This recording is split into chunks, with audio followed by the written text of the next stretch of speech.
Ladies and gentlemen, boys and girls, Twitter universe, all of our peoples, welcome to the first episode of the Man Knows Hip Hop podcast with me, your boy Slack, and my co-host extraordinaire, E my Major guy, in the house. my guy. Here we are, man.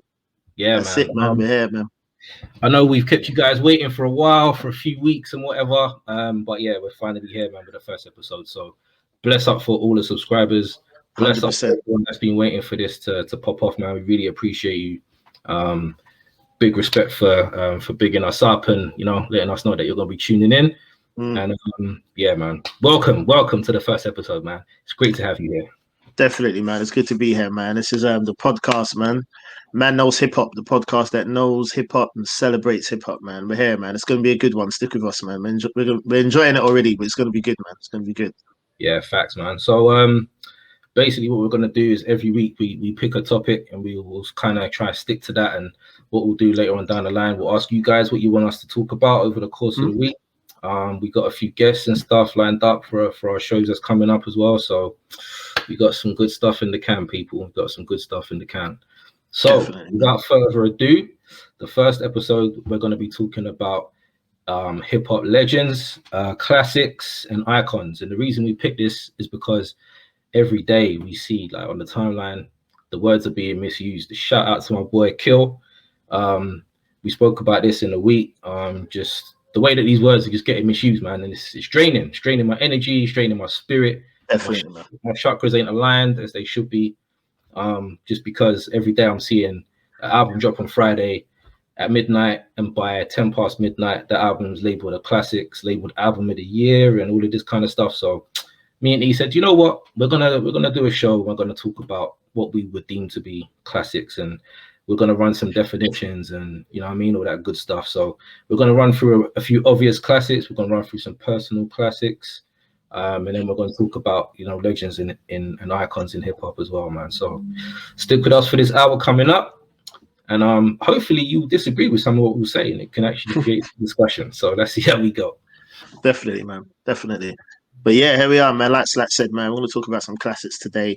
And just to echo what he said, man, I really appreciate you joining in and just the support already, man. And people's been giving us shouts and follows and all that stuff already, man. So yeah, follow our Twitter page, subscribe, whatever you need to do, man. We want to just get you like interacting and talking with us. All it's about, really, me and Slack, we talk hip hop all the time, on the timeline, off the timeline. And we said, look, man, why don't we just do something like this, put it out there. We want the feel to be like conversational. Do you know what I'm saying? So we don't really structure too much what we're going to talk about, because we just want to have that free flowing barbershop, canteen, school feel type. We are just talking hip hop like we used to, man. So yeah, join in, interact with us as you can, comments, whatever you galore, man. So yeah, what a better way to start off, man. Classics, as Slack said, every single day, man. Classic this, classic that.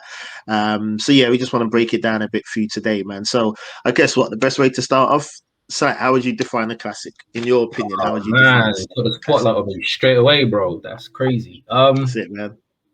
All right, so basically, like, there's a couple parameters in it when we're talking about anything that's a classic. Even if you're talking about a classic car, right? So let's say Volkswagen pumped out a new Golf tomorrow at midnight. By 10 past midnight, people ain't gonna be like, this is a classic car. You know what I mean? Like, that car's got to be on the road for a bit. It's got to age, and then later on down the line, it'll be determined, oh, that was a classic car for its time or whatever it be.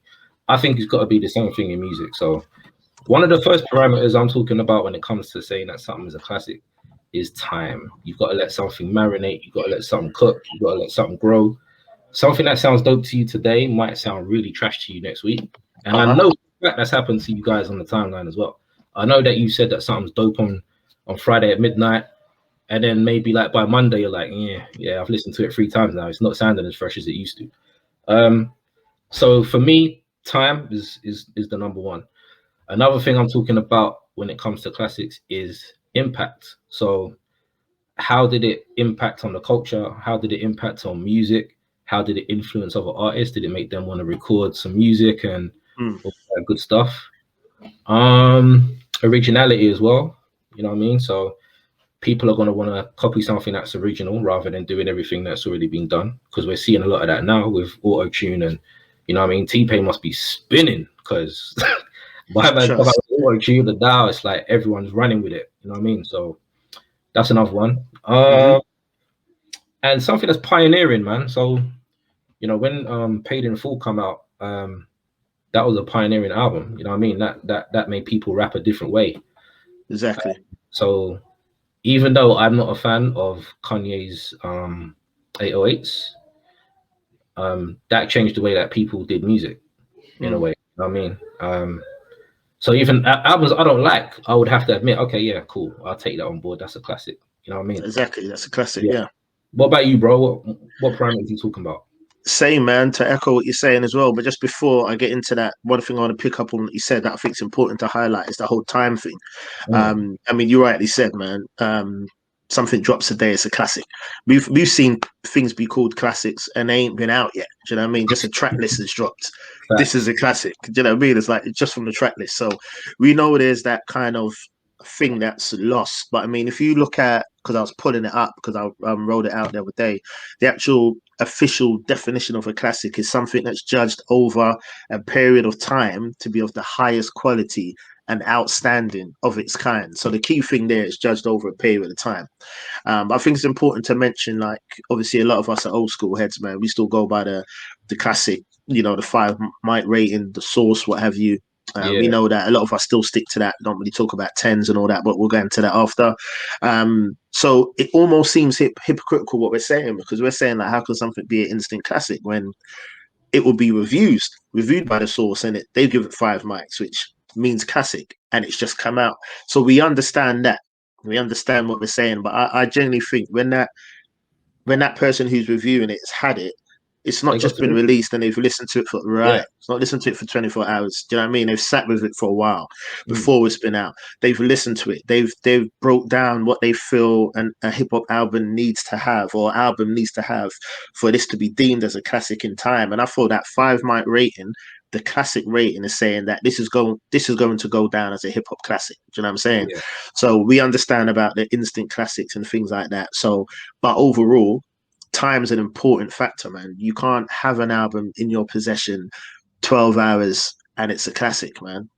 We'll talk about personal classics and that after, but yeah, time, because it has to stand up against other albums.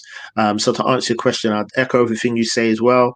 With your points, quality benchmark for me. There are albums that dropped in the 80s now that people who drop albums out today, still, they may not vocalize it, but they're comparing it to that album. Obviously, the sound, the lyrical ability, what have you, will be different. But in all, what they're saying is, will this still stand the test of time 30 years later, like this album did from 1988 or what have you? So I think that's the real mark of a classic, is that time will come, artists will go, sounds will change, but still you're looking at this album and saying, can it stand up against that? Do you know what I'm saying? So yeah, quality, time, like you said, the impact, did it affect the culture? A lot of albums drop now. We like it. They're enjoyable. They're saying it's a 10, it's a classic, but literally a fortnight comes, it goes, it's made no impact. It's not done anything. But a lot of albums that we're looking at, like the good example you gave of 808s, whether you like it or not, a classic album is something that you can be able to look at and see how it impacted the culture, how it impacted the recipient, how you can see things maybe changed after that, or like Rakim's rapping ability, for example. People will be like, I can clearly see MC started rapping differently after that album. Do you know what I'm saying? So yeah, things like that, man. I'd say they're the things that really, really define a classic and make a classic and not just a good album. That's the difference. Yeah, there is a big difference, man, between, like, it's cool to like an album. It's 100% cool to like an album when it drops. Like, ain't no one telling you that you can't enjoy an album, you can't love an album, you can't talk about it on the timeline and bug out over it or whatever. The point here is to be labeling it classic means that you're putting it up against Criminal Minded, Midnight Marauders, Chronic, Doggy Style, these kind of albums. Like, I can't tell you the last time I heard an album that had the impact of those albums that I've just mentioned. So if I'm talking what I would call a classic album, it's got to stand up against those that we're talking about that are literally in the Hall of Fame of hip hop albums, like in the pantheon of this is what hip hop should sound like. This is And then you're going by, you know, regions. You got in the south, you've got your classics from 8 Ball and MJG, Outkast, UGK. Then you go to the East Coast, and we've got a myriad of artists there. Same on the West Coast and what have you. But something that has impacted everybody, not just the region, because we got albums that are classics in a region. So you might have an album in Houston, Texas that was ringing off for a whole year or whatever, but it might not have got to us. Like, remember Master P in like 97, like dude was dropping crazy albums that was going wild in the South, but it maybe took a bit of time to trickle down to us. Definitely. So something that impacted like the culture, not just a region, because then you got a regional classic, you got personal classics that we'll get to later as well. So those ones I mentioned, they impacted everything, culture, the way people rhymed, the way people made music. Like when I heard The Chronic for the first time, like, that was just different to anything I'd heard before. Although like Ethiopia for Zagging, the sound had changed from Straight Outta Compton, and it was kind of leading into that Chronic sound. And you had Above the Law as well, who were doing that very similar G-Funk kind of sound. When the Chronic came, that kind of was the definition of a G-Funk album. That was like, this is G-Funk music. 100%. Then obviously Snoop, Dogg Pound, and all those guys killing it, who were actual dope rappers as well. Yeah. They were obviously better rappers than Dre was working with in NWA.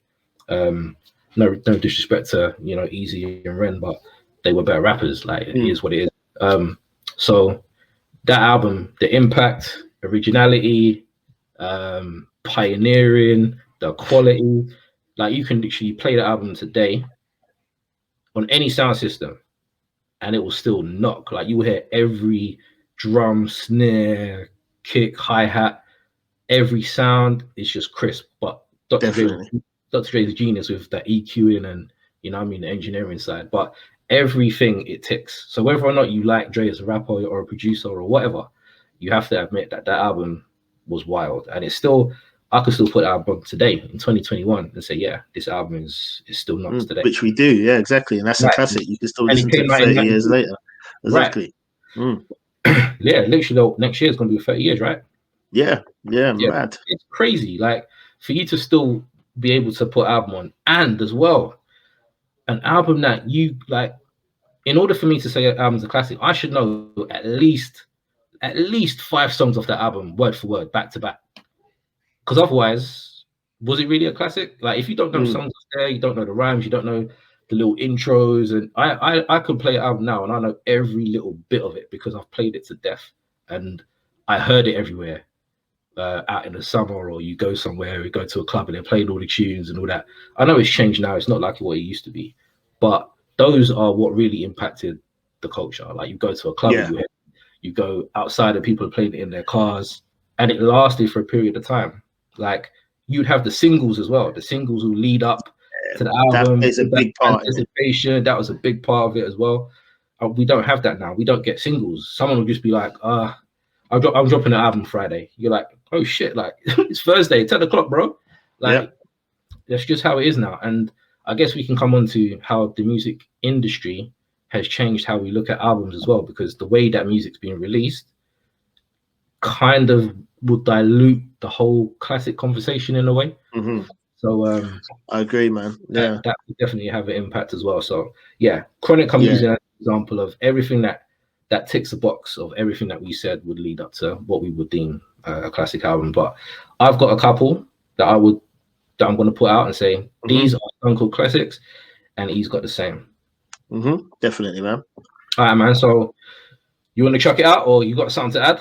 Yeah, man. No, yeah, I'll do that. Throw some out. Just to touch on your singles point now, man. I definitely feel that's a huge thing that we're missing out on at the moment. That's why I love the way like Anderson .Paak and Bruno Mars is rolling out their music at the moment. I'm not necessarily talking about the music, but just they put out a dope single and people's feeling it, liking it. They're like, we want more. A few months later, they'll drop another one. People's like, I like this, I want more. You see what I'm saying? So by the time that album drops now, there's an expectancy, there's an excitement about it. Like you rightly said, man, you turn around now, people are like, album dropping on Friday. Do you know what I mean? So the expectancy is gone. When you look at the classics that we're talking about today, there was always those big singles those singles that were coming, that was the build up that you're like, I need to hear more of this. So yeah, definitely singles, man. But yeah, all right, to throw out a few examples, man. So maybe like we'll look at 3 decades: 80s, 90s, early noughties, yeah, or noughties, say. So a few examples from the 80s, I would say things like Straight Out of Compton. You know what I mean? Definitely. Impact on the culture, undeniable classic. It turned heads at the time. Do you know what I mean? We're not even talking about what it went on to do in regards to, we just spent time talking about the Chronic. We're not even talking about what it produced after that, or Cube's career, or Easy, or anything like that. Just the album on its own. And I know they had material before that, but the album as a debut standalone album, classic, undeniable. It Takes a Nation of Millions to Hold Us Back, Public Enemy. Undeniable. A lot of people say Illmatic this, Illmatic that, greatest hip hop album of all time. I ain't disputing that. I'm not arguing against that. I understand why people would come from that point. But usually when people say to me, what would you present to someone to say this is hip hop, or what would you show to someone, or what would you say needs to go down as one of the greatest albums of all time? It will be that I would say. I mean, that's, we'll talk about that as well, but everyone throwing out the word classic. Sometimes I need to differentiate and I say like classic. I mean, It Takes a Nation is classic. Do you know what I'm saying? Yeah. Undeniable, man. Yeah. Don't matter the genre, don't matter what it is, undeniable. I throw out another one, say Strictly Business, EPMD, classic. Do you know what I'm saying? You put that on from start to finish. And the thing as well, why we're talking about these as classics, because this is in no disrespect. You stick with the podcast long enough, or even just follow our timeline, you know that we're always giving flowers to these legends. But I mean, this is the 80s, yeah? So not even talking about people like Rakim, but this is the 80s. If you look at how EPMD were rapping, how NWA were rapping, even Chuck D to a degree were rapping, it's undeniable that people from today, or a decade after, or years after, were technically rapping a lot better than these guys. But so much music that's dropped now still can't even tie the shoes of the laces of the shoes of these albums, if you know what I'm saying. Like, these are incredible albums. So when it goes beyond just even rapping ability or rapping skill, these albums are monumental albums. So yeah, man, the sound, the rapping, the impact, all the things you mentioned before, the quality of them. So yeah, there'll be ones that I'd probably throw out that immediately come to mind from the 80s. What would you throw out from the 80s as classics? All right, so first I've got to go with the album that actually brought me to hip hop. So my dad used to play a lot of hip hop in the house, but I was young. Like in the 80s, I was a baby. You know what I mean? Yeah. So it wasn't until I remember it like it was yesterday. I used to love like some of the novelty rap stuff, as being a kid and whatever. But I remember one time I came home from school and I went to my uncle's house, and he had 3 Feet High and Rising on vinyl, and I was just instantly attracted to the whole Daisy artwork, right? So I was like, "What's that?" And he played it for me, and I was just like, "This is the best thing I've ever heard. Like, this is amazing to me." And the skits, like, I'd never heard any. The skits were funny. So as a kid, I'm laughing along, like a little bit of Soap and all that kind of stuff. I thought that was hilarious. So that album there, and I could still play it today. So, that was a pioneering album, impact on the culture. The quality was high. There was songs that was charting for a hip hop album as well. You know what I mean? That ticks all boxes. And De La Soul, finally got their access to their catalog. So big up De La Soul. Happy for them, man. Serious. Long time coming. Very long time coming. Yeah. So, and I'm not the biggest De La Soul fan. People always told me off for that on the timeline, but that's a classic. I recognize classics, but yeah, props to them, man. Definitely, man. I'll never dispute the legacy. I'm just not a personal fan of De La Soul, but I never dispute the legacy and the classics that they have. But yeah, continue with the throw that in. Yeah, man. So yeah, big up De La Soul, man. Really, 100%. That's come around for you guys. Another one, undisputed in the 80s, man, is Criminal Minded. And coming back to my dad playing like a load of black centric, black power kind of music in the house, as a kid, kind of soaking that up. That album there, incredible, like for a young mind, for me to be taking all that kind of stuff, Definitely. you know what I mean? So that definitely impacted me as a kid through to my teens, that kind of stuff. Again, I saw KRS in concert maybe around 2016-ish kind of time at the Jazz Cafe. Tunes off there still slapping to this day, bro.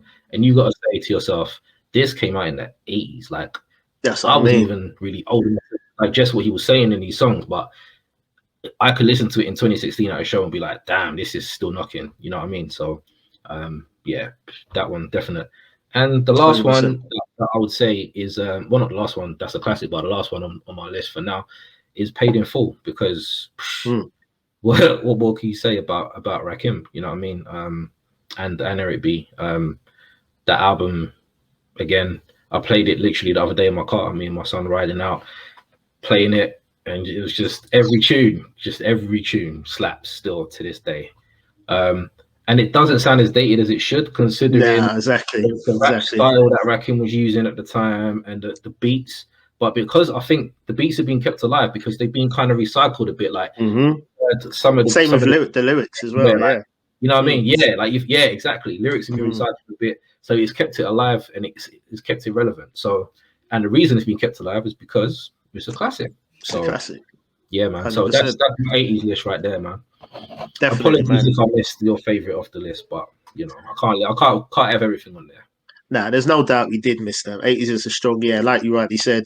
I mean, you know, we're at the same age. We would have missed that. We didn't live with that era, but as hip hop heads and as fans, there were certain albums we had to go back to because you're like, you know, I'm a part of this culture. I'm always here. I don't know about you, but for me, I was always hearing certain albums spoken about. You've all heard me say it was like my big sister that brought me into hip hop, but even before her time, I'm hearing albums being spoken about, or I'm seeing the 80s artwork or some of the albums in her selection. So I have to go back and listen to it. And even as someone who was kind of came up in hip hop in the 90s, you still going back and listening to those 80s albums and being like, these are incredible. Do you know what I mean? Yeah. Up to now, man? But yeah. It shows how easy it is to show respect to something that came before. Like, it's really, really simple for you to appreciate something that's happening in your time. I wasn't really old enough to appreciate these albums, but guess what? It was really simple for me to go back and listen to these without cussing it or talking shit about the artist. Like, 100%. It can be done. It can be done. Definitely, man. And right, just an interjection before we continue as well, then. It's a good point because obviously you spoke about De La and you spoke about going back to albums. If you don't like an album that's recognized as a classic, would you still recognize it as a classic for you personally? Yeah, like it's not going to hurt my credit score if I don't. You know what I mean? If I say an album's a classic that I don't like, you know, it's not gonna hurt my personal life. I can admit to something, you know what I mean? I didn't make it, I didn't produce it, I didn't market it. I've got no ties. The only thing I pledge allegiance to is what I like. I pledge allegiance to the hotness, as they say. If I like it, I pledge allegiance to it. If I don't like it, but I can still recognize its impact or whatever its quality. You know what I mean? Definitely. A lot of people seem to struggle with that. Like, they think there's albums I recognize as classics that I don't particularly like, but I recognize for all the things that we've listed that it's an undeniable classic. But I don't really go to it myself, but it's a classic. Do you know what I mean? Yeah. All right. So 80s, man. Yeah. A rich decade the other day, I rarely listen to Jay-Z. Like, I rarely listen to him, but because there's hardly ever a time where I'm like, let me throw on some Jay. And it ain't that I don't like him or his music. I just very rarely listen. I would much rather listen to other artists above him. But does it mean that I don't recognize his albums as classic? No. It just means I don't listen to him as much personally. That's it. Right. Yeah, no, 100%, man. Bro. All right, man. Exactly. So what 90s, bro? 90s, man. 90s, we could go, you know, we came up in that era. That's what I was going to say, man. It's a rich era, man. 90s, and everyone's going to say, "Oh, you're just biased to 90s," but you know what? Yeah, we came up in that era, but I think most people will say that no decade produced more classic hip hop albums than the 90s, man. But anyway, yeah, man. There's so many you could throw out, but just to throw out just a few, you know, 90s, Biggie, Ready to Die, Mobb Deep, Infamous. Do you know what I'm saying? Classic after classic. We'll go with Doggy Style, Snoop Dogg. You know what I mean? Probably sitting there right behind me. Probably my second favorite hip hop album of all time, man. So I was trying my first one as well. So I'll say Raekwon, Only Built for Cuban Links. There's just so, which is my favorite hip hop album of all time. There's just so many classics from the '90s. You know what? The '90s just felt different, man. Like, you know, what it feels like. It feels like the '80s was the kind of like the time when classics were dropping. There's no denying that the '80s had classics. As we said, it was ridiculous. Top five year in hip hop, I think. There's no denying that. But I almost feel like the '80s worked all the kinks out, kind of thing. You know what I mean? And then the '90s was just like a rich era of just like, yeah, this is how we do this thing. You know what I'm saying? So the '90s was just rich. I'm not saying everything from the '90s was good, because it wasn't. There was plenty of trash in the 90s. Yeah, exactly, man. But there was just so much classic material, man, that came out of the '90s. But yeah, just those off the top, man, undeniable. Those few that I've mentioned. You want to fight a few for the '90s? Boy, have you left me with any? Yeah. All right, so coming back to what I said, I already said The Chronic. Boom, classic. I know it ain't your favorite album, so everyone on the timeline, I need to get on Easton for this one, right? Here we go. He doesn't think Illmatic is like the Bible of hip hop. Like, I don't, man. Get him. I need to go to church, man. I need to repent. Take me on Sunday when you go, man. Nah, I don't think it's the Bible of hip hop either, if I'm being completely honest with you. But I do recognize it as a 5 mic classic. Of course. I'll give it 6 mics if I could. I love it. Loved it when I bought it. When it came out, day release. Love it to this day. Amazing album. What more needs to be said? Classic. Did you say 36 Chambers? I didn't. Right. Although it's right behind my guy E. Exactly. Look. Chambers. I remember the first time I bought the album and played it front to back. Now, I was young at the time, so forgive me for this, but I'm going to make a confession right now. When I knew how many people were in that group, and then it was called the 36 Chambers, and I was like, I hope they're going to put 36 songs on this album. Yeah, it seems like it should be run like that, though, isn't it? Because I was like, there's like 25 people in this group, right? And they chat about the 36 Chambers, and I was like, nah, I ain't we got time for this, man. 36 cut album. So when I saw it was like 12 songs or whatever, I was like, okay. But played it front to back. Whew. You could literally put every tune on that album like separately as a single, and it will still not. Like it's incredible. 100%. Like I put it on the other day when I was in the shower, and I was just like, every tune just slaps you in the face. 100%. Just incredible. And I don't need to talk about its impact. I mean, people have got Wu-Tang tattoos, Wu-Tang caps, and Wu-Tang. The W is everywhere, literally. Same, like, even on me, bro. You know what I mean? So what more needs to be said? All right, I'm gonna go not left field, because I believe strongly that this album is a classic. And it was not my introduction to the South, but because I bought like 8-Ball MJG coming out hard, and UGK, and some of the what was it? Another artist from the South that I was really into at the time. Name escapes me, but Outkast, Southern Playalistic. And the reason I say this album is because I didn't know nothing about Outkast, but I was an avid hip hop music buyer, so I was just buy shit, even if I didn't hear anything from them before. So I remember I walked in the shop and I saw the cover, and I was like, "Is this even hip hop?" Because it looked a little bit. Yeah, it looks kind of black country and western. Right. It was, I was like, are these dudes gonna pull out a guitar and you know what I mean?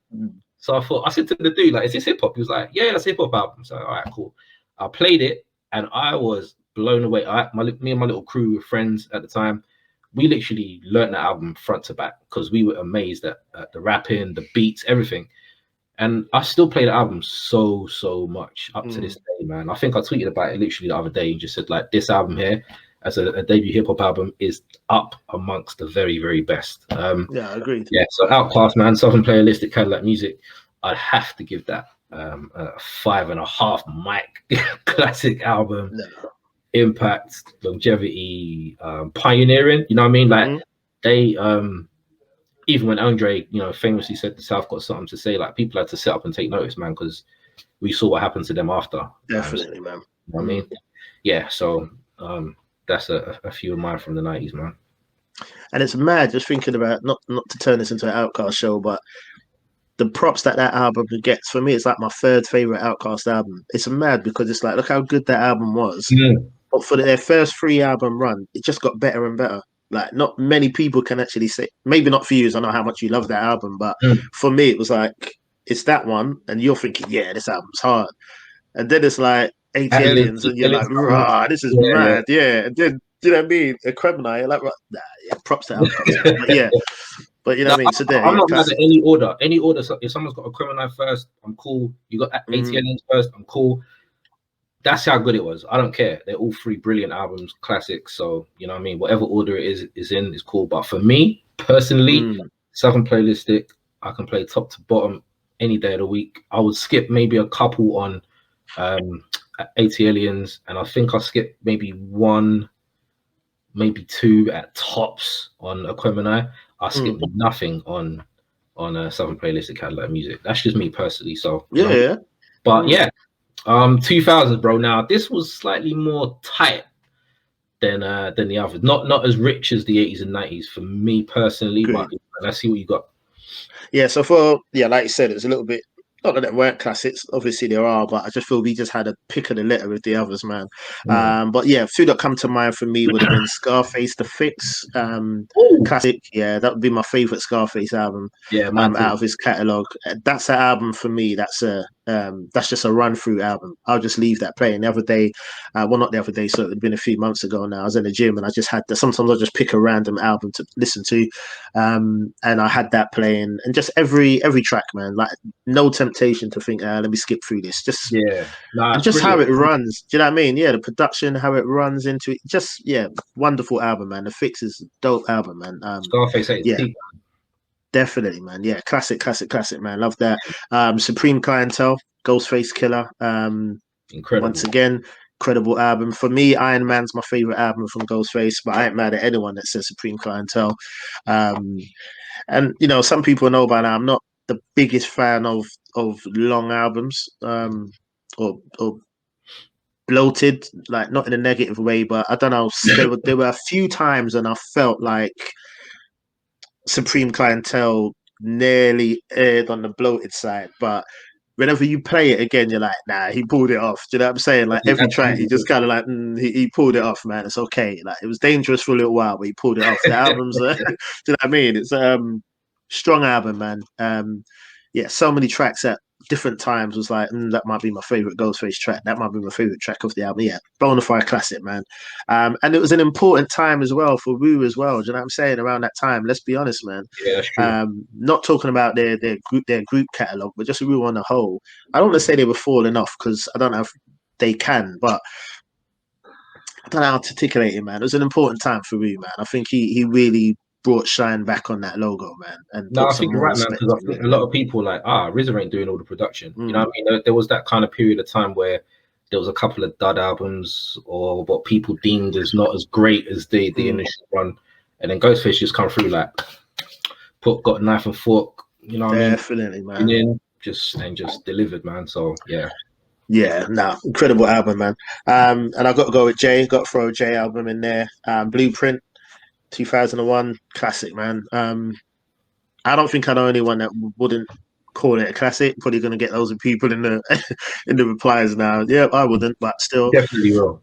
I think it's a brilliant album, man. And you know, people's going to say you're biased, whatever, but I just think it's an incredible album, man. Musically, lyrically. And at that time, obviously, I think he's probably one of the most hated MCs in the game at that time. I think everyone was taking shots at him at that time. But you got to think of the run he was coming from as well, to deliver an album like that. Even with things like, and if you remember at the beginning of the episode when we're talking about the impact that a classic album has, you got to even look at it, man. Like, even the whole Nas and Jay thing was kind of like, you know what I mean, birthed on Takeover off that album. Do you know what I'm saying? Kanye was in his element on that album. Do you know what I'm saying? It's a classic album, man, for me. So I think, they'll be the three that I'll probably throw out for the noughties. Yeah. All right, bro. My turn? Yeah, man. Go ahead, man. All right. So I'm going to have to say the Marshall Mathers LP. Definitely. I don't think that can be disputed. Some people might not like it for various reasons, and I'm cool with that.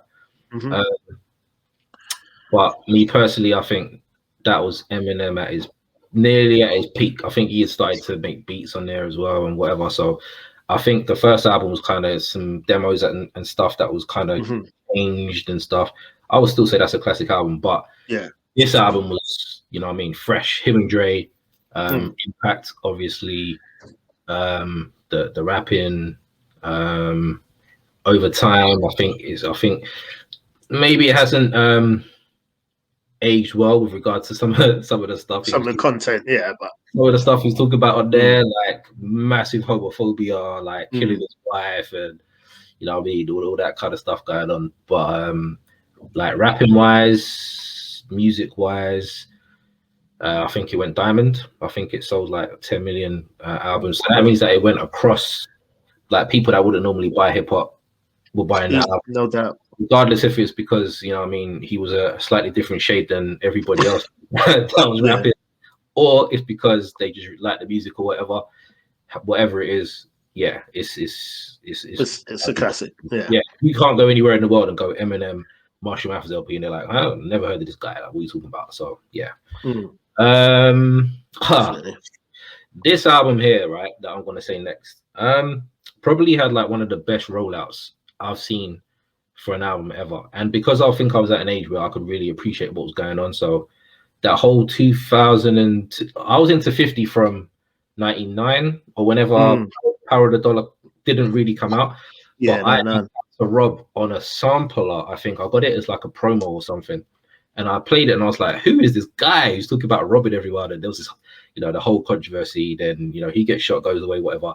Power of the Dollar leaked anyway, so I had it and I really liked the album. And then there was the Guess Who's Back and the mixtape rollout.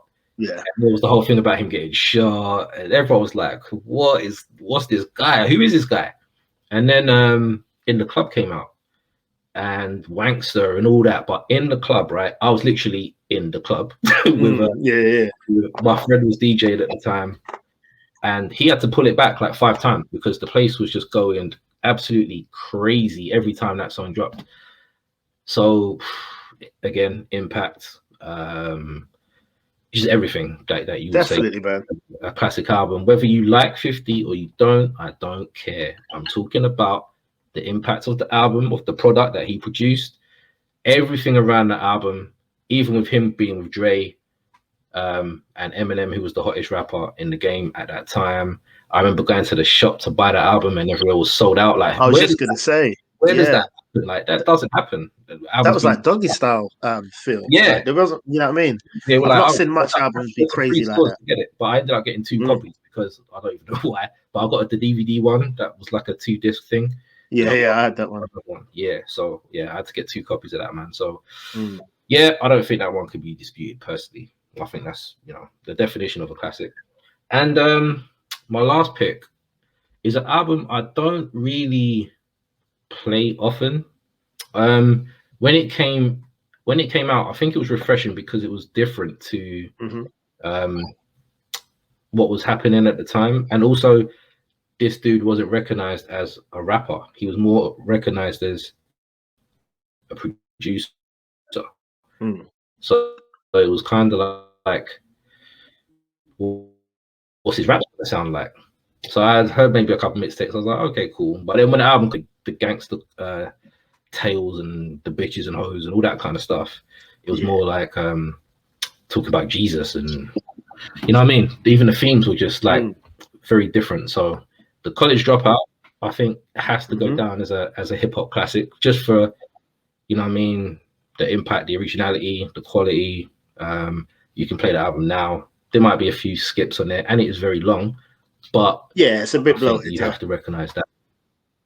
Yeah, but I'll still say that's a classic album. Whether or not you give it a 5 mics or a 4 or 4.5 or whatever, I think you can still play the album now. And I think it came out, what, 2006, 4? Nah, I think it was early. Yeah, I think it's about 4. Yeah, I think about 4. Yeah, around there, 2004ish. So yeah, man, like you can still play that album now, and yeah, it will still slap. So agreed.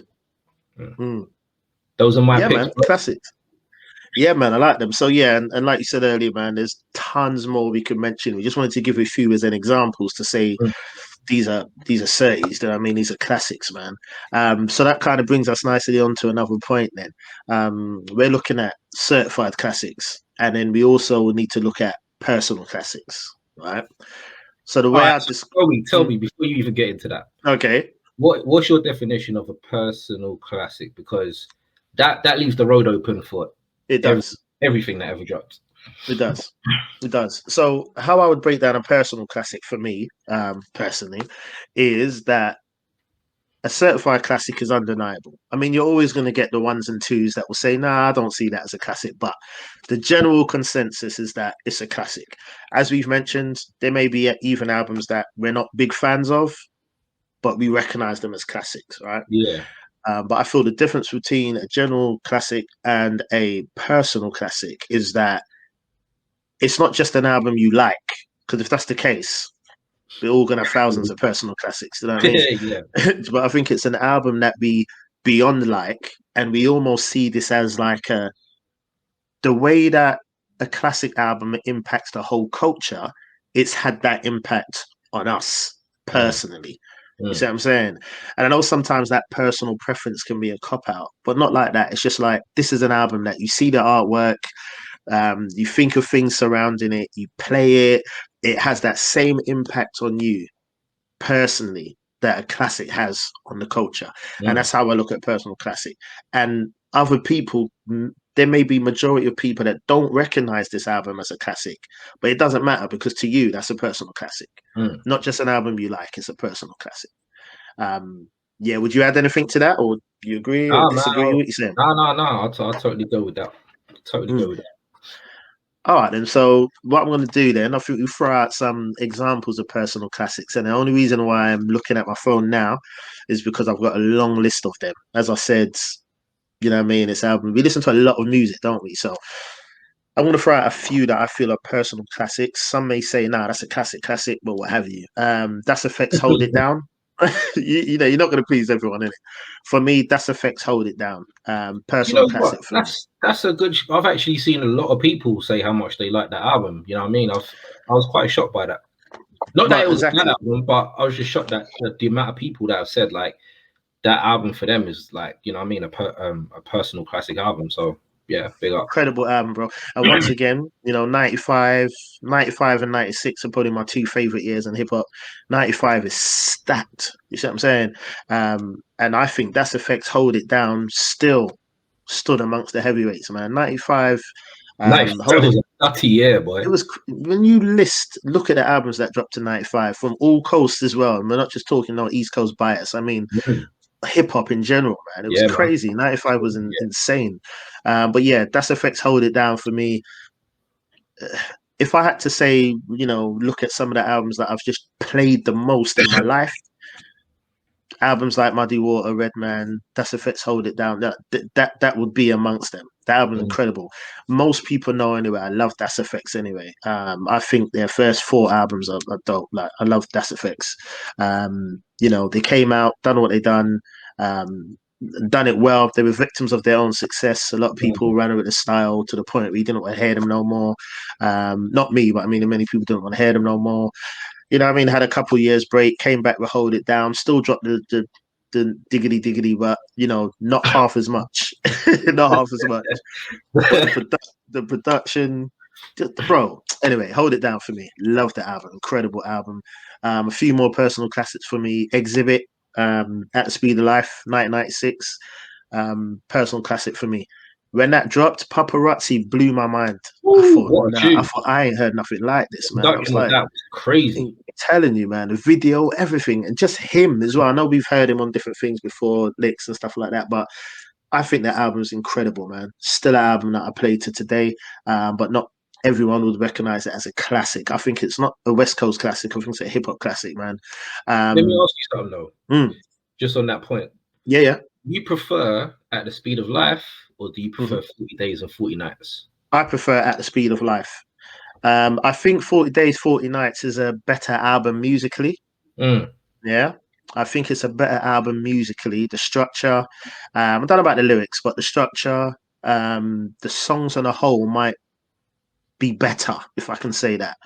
But I just feel At the Speed of Life, when it hit me, when I heard it, the ruggedness of it, Bro, this is going to be a reach, yeah. But this is the thing that just popped into my mind. I'm not talking about its stature or anything like that. It's just an example.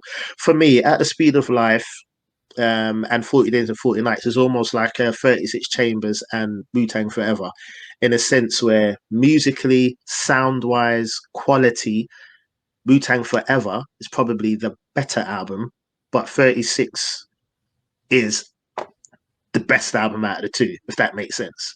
I'm gonna leave the timeline to jump on you for that one. So yeah, and this is the thing. I use those two because I think it's a good example in a sense of you see the progression in the quality on Wu-Tang Forever, not necessarily lyrically or anything like that. Money to spend in the studio, basically. Right, you can tell that they, and I think that's exactly the same with that. Like, Speed of Life felt more rugged. It felt more hungry. Do you know what I'm saying? So yeah, to answer your question, I prefer that album. 40 Days is probably better, but I prefer At the Speed of Life easily. It's not even an option for me. Cool. Another one I'll say, a couple more. I know he gets nothing but stick on the timeline now, but Fat Joe, Jealous One's Envy, Jealous One's Envy, 1995, hardly puts a foot. I don't like Envy. I don't like the track at all. But the Marvin Gaye sample, I don't like it. That's a skipper for me. But the album on the whole, Jealous One's Envy, Fat Joe, bro, it hardly puts a foot wrong. From the jump, as soon as you press play on that, and you got KRS-One with the Bronx Tale introduction, every track on that's hard, man. Trust me, that's definitely a personal classic for me. Some people might say, Fat Joe, man, you're on your own with that one. So you know what? The first 3 Fat Joe albums and a few like tracks off the others, Terror Squad. I don't mind that Fat Joe at all. Obviously after that it was more of a commercial, push, but that Fat Joe, Jealous One's Envy, I'll take all day. Love that album.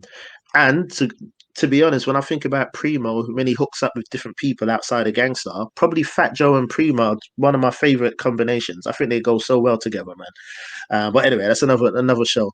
But a couple more. AZ, Do or Die, personal classic for me. A lot of heads might say it's not a classic. Personal classic for me. Cool G Rap, 456. Master Ace, Beautiful Summer, A Long Hot Summer, sorry. These are albums that I'll probably say are personal classics to me. But I'm telling you, when it comes to personal classics, I could go on and on, man, as we said, so I'll stop there. But yeah, man, let's hear some of your examples of personal classics, man. Okay. First one I'll go for is the Listen by Little Brother. Yes. A lot of people would say that that's a classic album, and I ain't gonna fight you, I ain't gonna cuss you out, I ain't gonna talk bad about your mother.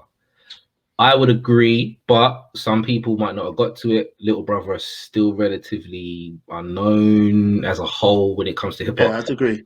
Like if you're like a hip hop head, you know Little Brother, you know what I mean? But if you ask the average person on the street, they ain't gonna know who you're talking about. So I'd have to unfortunately put them in personal classic category. But I'll give them their first 2 albums to me, undisputed. I don't skip a track on either one of them. And it's a classic to me because in and around 2000 to like 2003, I wasn't a fan of hip hop, if I'm honest, bro. Like it lost me with that whole Jiggy era and the Blink music and the Nelly. I just wasn't feeling it at all. Like I was just listening to 90s stuff. Pretty much for those whole 3 years, I was ignoring what was going on in hip hop, and then I heard the Listening, and that literally brought me back. I was like, "What is this?" And I played that for weeks and months on end. Then the Minstrel Show dropped, and they had elevated their sound, and definitely they had the whole UBN network, and everything was just crazy about that album as well. Knife Wonder's beats had improved. Fonte's rapping had improved. Big Pooh sounded like he was revitalized, and and then it was the whole, the Justice League were like my guys, everything that they were doing at that point. So there's a few Justice League related albums in my personal classics as well, which leads me nicely into the next one, which is Mkh's 316, fully produced by Knife Wonder. Another album I bought just on impulse. Again, just in the shop, buying albums as I did every single Friday when I used to drop on Fridays over here. and I don't know what it was that made me buy it. I think the dude who was working in the shop was like, Ninth Wonder did this, and I was like, oh, so everything Ninth Wonder, I was like all over it. So I bought it, and top to bottom, amazing album. 5 mic album for me. There's literally nothing on the album that I changed. Like, it's okay. It is just the rapping, the music, the stories, the content, everything about the album was just brilliant, man. Or is brilliant. I still listen to it all the time. Amazing album to me. His second album as well, Murray's Revenge, second album with Ninth. Yeah. Again, top to bottom, the things he was talking about. Like, Murs reminds me a lot of like Fonte. Like, he'll talk about everyday subjects, but he makes it humorous and relatable. Like, he'll talk about dark-skinned white girls who like talk like they're black, but they fit in and all that kind of stuff. He'll talk about being in the barbershop. Like, he's got a tune just called Barbershop, and they just talk about all the shit that pops off in the barbershop. Like, he's just talking from an everyday person's perspective, but he just does it so well. And him and Ninth Wonder is just a crazy team together, man. Like, they literally, however they met, thankfully they did, because they've made some great music together. Another one, again, Foreign Exchange, Justice League related, is Connected by Foreign Exchange. Another album that I don't skip a track on. Fonte and Nicolay literally met online back in the literally just sharing files online. Nicolay will send the beat, Fonte will rap over it, send it back, and then they somehow made this album out of it, which I still up to this day, I'm like, how did they mesh so well, and they had never met each other in person? It's crazy to me. Did you see just the other day, Nicolay posted on Twitter the email that Fonte sent to him, the very first email? Oh no! He was just hitting him up saying, appreciate what you're doing. I've heard you're looking for some rappers, and we'd be happy to work with you, and send some music or what have you. And that was the conception, man. That was it, man. That's so dope. But Foreign Exchange have got probably one of my favorite discographies, period. I'm not even just talking about hip hop, because they do. I've got Fonte there. Yeah. I've got Lazara, I've got Zoe, everyone else in the Foreign Exchange, and from R&B to hip hop, like, they just do everything brilliantly. The live show is absolutely incredible. So they're probably up was one of my favorite groups, collectives, whatever you want to call them, of all time. Just amazing music. That's deep, man. Another couple, Souls of Mischief, 93 to Infinity. What more needs to be said about that song? I think 93 to Infinity is pretty much accurate, because that's not to 93, but you know what I mean, you could play that song anytime, anywhere. There was one girl who I thought was really good looking, and the song came on and she started rapping along to it, and I was like, right, that's it. Got to make you buy it. Did you go to Argos and look for a wedding ring at that point? Boy, I think I gave her a Haribo ring on one of them. I mean, like, that was it. Whatever was closest, man, I just had to lock that one down. You know what I mean? Trust. But yeah, incredible album. I think Souls of Mischief as well aren't recognized as highly as they should be when it comes to pure rapping. Like, all four of them were fire. Like, all four of them were sick, and they were all different. And they weren't coming in with some mad names like Gun-Toting Priest, and you know what I mean? They were like OPO, A+, like they were just everyday guys, but they were sick. Like, they were brilliant rappers. Still are, like. But yeah, like them a lot. The album, brilliant, great production, great themes.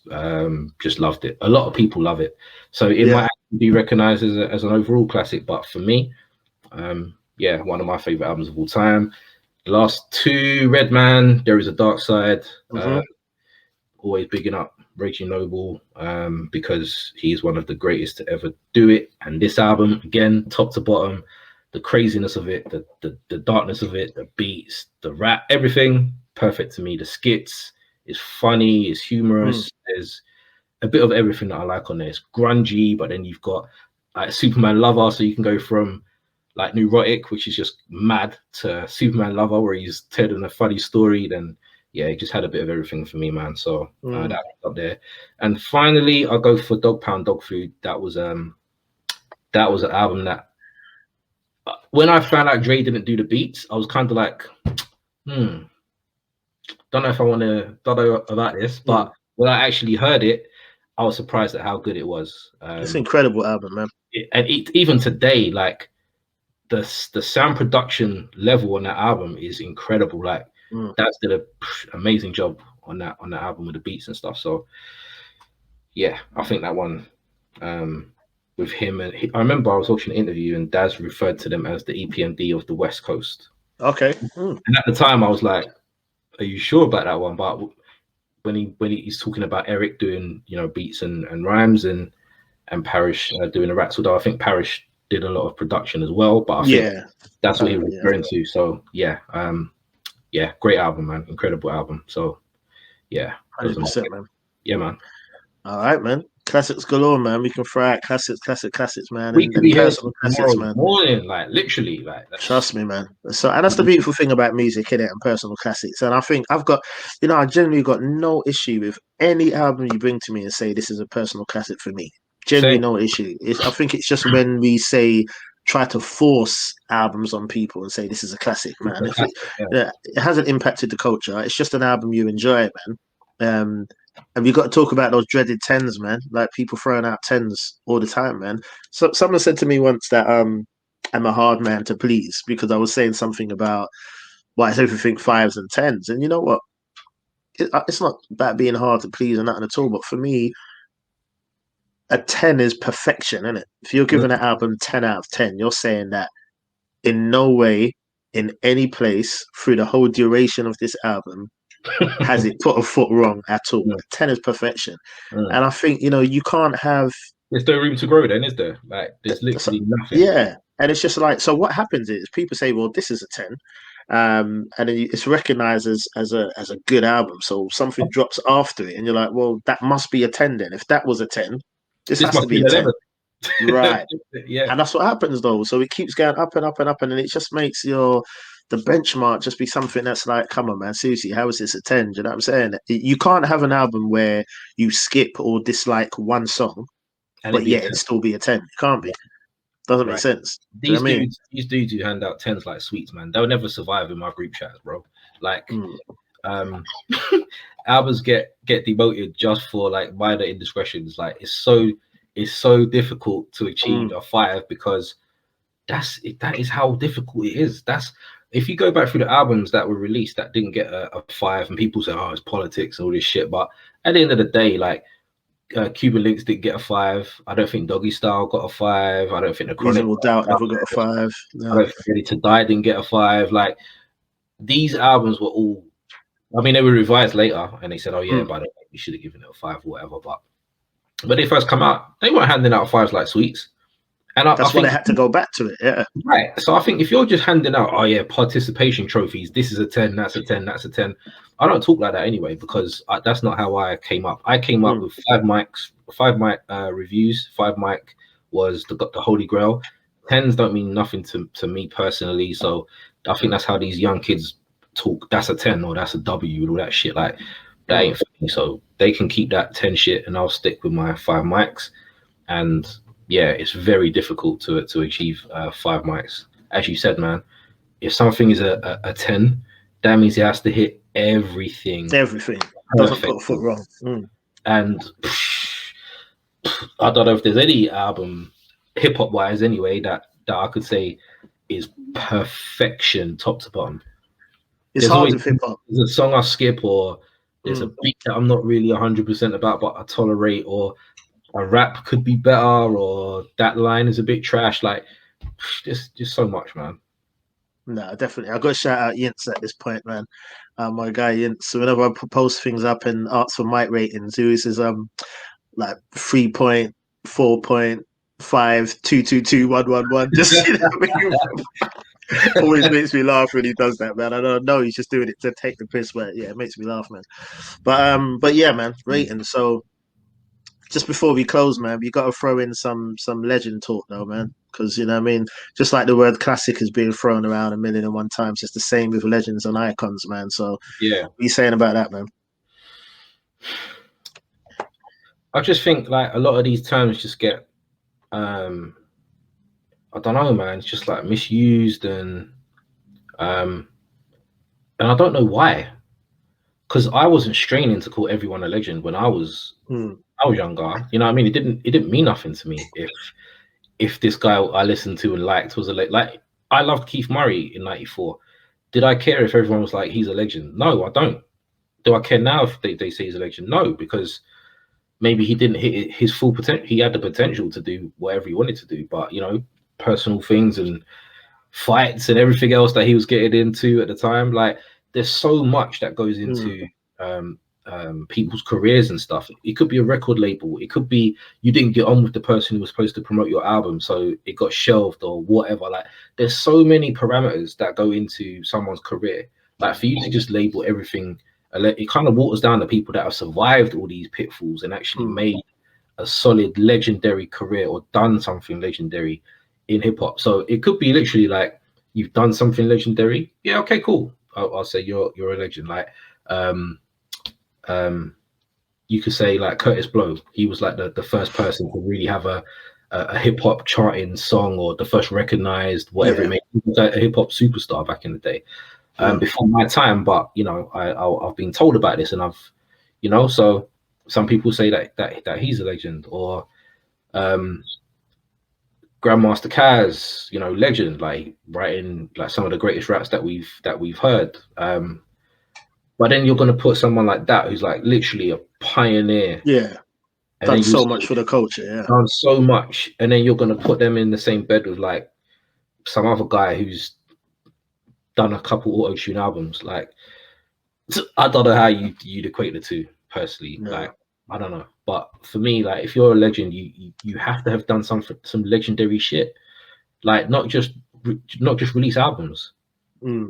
I don't I don't listen to him. I used to listen to Hot Boys back in the day. Lil Wayne as a solo artist does absolutely nothing for me. But I can recognize that he's a legend in hip hop because he's still here. Like in 2021, I don't think he's released anything recently. But the last thing he released, I didn't like because his music ain't for me. But will I say he's a legend? Absolutely, because he's part of one of the biggest labels that hip hop has seen, if not the biggest. He's been rapping since he was like 14, 13, whatever it was. Crazy. He's had a crazy career, and I couldn't say he's not a hip hop legend. I don't listen to him, but I would say that he's a legend in hip hop. Like, you know what I mean? It is what it is. But so it's not whether I like them or not. It's whether I think that they've done legendary shit that needs to be recognized as legendary. I just like for that word to be used properly, man. That's all I'm asking for. Like, don't just hand it out like sweets to everyone, because everyone ain't a legend, man. Agreed. No, agreed. Agreed. That's why I brought it up, because same, just like the words that you always hear in classic, legend, icon, and sometimes just like, I actually sit back sometimes and think, am I just being difficult, or is that person not a legend? Do you know what I mean? Like, it's not even difficult, bro. It's like we came up where you had to do shit. Like you couldn't just say this person is good at football, right? Yeah. And then everyone just goes, oh, okay. You had to demonstrate that you was good at football. Like you could dribble the ball past 10 man and slam it in top bins. Then you're a good footballer. Everyone's like, okay, this guy's good. You couldn't just walk in and go, I'm good at football. And everyone's like, oh, okay. You had to prove that shit. Like now you don't have to prove nothing. You just literally have to say something and people go with it. Like Kanye said, I'm a god, and people literally will call him a god. Lil Wayne said, I'm the greatest rapper alive. People still to this fucking day say he's the greatest rapper. He was never the greatest rapper alive. Jay-Z ain't dead. Nas ain't dead. KRS-One ain't dead. They're all still alive. So how are you ever the best rapper alive? You never were, but you said you were, and people ran with it. Just ran with it, yeah. And this is where we are now. Like people just have to say something, and people will jump on the bandwagon and go, yeah. Because it's like hip hop is it's anti-establishment, it's anti-everything, anti-record labels, anti-R&B, anti-everything. Like, but now it's changed into this whole, yeah, we are the world, and let's hold hands, and that's all. Like, that's not what hip hop is, man. So if you're coming in and saying that you're this and that, prove that shit. You have to prove it. End of story, man. it is what it is. Like that's how I came up. I can't go and say something in front of my boys and they just take it like, oh yeah, boys, like I draw 2 girls in the club last night. Like, what? I didn't see you with those girls. You know what I mean? Like, you can't. Yeah, that's how it is. You have to show and prove it. That's part of hip hop. Showing and proving. If you walk to a club and you say, I'm the greatest freestyler here, okay, get up on the stage. Do you know what I mean? So we just need to stop. Just chill with the overuse of the words, man. That's all we're asking. That's it. Like, definitely, man. Because it's just annoying now. No, agreed, man. Agreed. Legends, classics, man. So yeah, man, that's it for the first episode. Probably they shouldn't throw anything in there, man. Probably look to wrap that up now, man. Nah, man, just big up for all of you guys who have been looking forward to the podcast. Big up to everyone who's watching. Big up to everyone who's subscribed. Big up to all of our followers. Big respect, big love to all of you guys. And every week we'll be out with some new stuff, man. We'll also appreciate any feedback you guys have got. Also, anything that you guys want us to discuss, maybe, you know, in the next show or whatever, let us know, hit us up. We're gonna drop our socials in the bottom as well, so you can hit us up and let us know what you think of the show moving forward. And yeah, we'll be back every week, man. So keep tuned in. Definitely, man. Yeah. So from us, man, appreciate you being there. Like Slack said, man, gonna wrap it up now, and then we'll be with you again next week, man. So from E Major, I'm out. Guy Slack. That's it, man. So yeah, much love, man. And then yeah, you good, man. We'll see you next week, man. Peace. Big up.